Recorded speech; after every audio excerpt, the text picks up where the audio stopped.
se ma nisi një shok të bukurin e Belës. Nuk jemi më një shoqëri e varfër. Nuk jemi më një shoqëri e varfër. Dhe shoqëritë e varfra E ke thënë aq mirë o zoti Pallosh, ne nuk kemi as pak shoqëri e varfër. Si mund të jetë e varfër një shoqëri e cila paguan mbi 300 milion euro për disa incenerator që as punojnë dhe as ekzistojnë? Si mund të jetë e varfër një shoqëri e cila paguan mbi 100 milion euro për sterilizimin, i cili bëhet me të njëjtat mjete e kushte, sikur ne paguani më pak se 1 milion euro për të?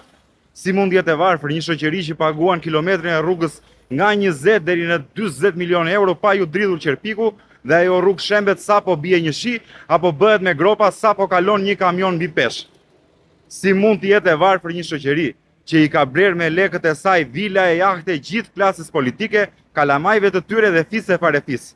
Nuk jemi as pak të varfër o ti i Belës, se ka plot të plot që unë si kam përmendur dhe ftoj të gjithë ta plotsojnë listën në komente. Ne jemi të vjedhur, por këtë tani jemi duke e zgjidhur pa merak.